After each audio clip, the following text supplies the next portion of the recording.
Dara naiyak na makita ang kwarto niya. Isang mapagpalang araw sa inyong lahat mga kalingap. Bago ko umpisahan ang maikling reaction video na ito, hiling ko lang na tapusin ang panunood nito para malaman ang nilalaman nito, at kung bago ka pa lang sa munting channel na ito, paki-subscribe naman. Maraming salamat. Ito na nga at malapit nang matapos ang ginagawang bahay ni Dara.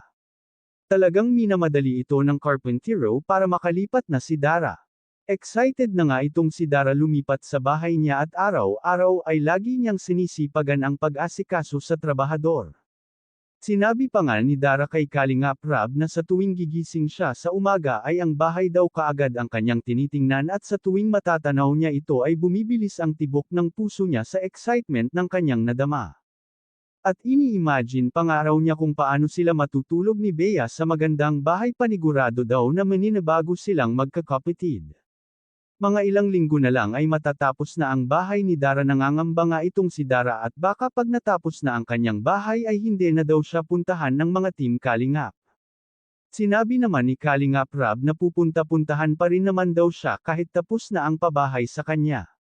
Masyadong ang nagustuhan ni Kalingap Rab ang bahay ni Dara, lalo na sa bandang kusina na natatanaw ang magandang tanawin.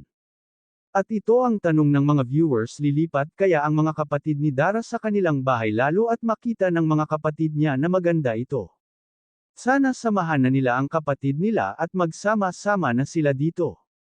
Para hindi nangangamba ang mga netizen sa magkapatid. Mga viewers nag-request kay Kalingap Rab na lagyan ng tubig ang loob ng bahay ni Dara. Sinabi ni Kalingap Rab na titingnan muna kung ano ang magagawang paraan, para nga hindi na nag-iigib itong si Dara, kasi minsan paggabi na siya dumarating galing paaralan, agad niyang kinukuha ang galon para mag-igib ng tubig. Hindi pwede na iasa niya sa kapatid niya ang pag-igib at baka mahulog ito sa balon, kaya kahit gabi na siya talaga ang mag-iigib ng tubig. Hanggang dito na lang ang update ko mga ka-viewers. Maraming salamat at God bless sa inyong lahat.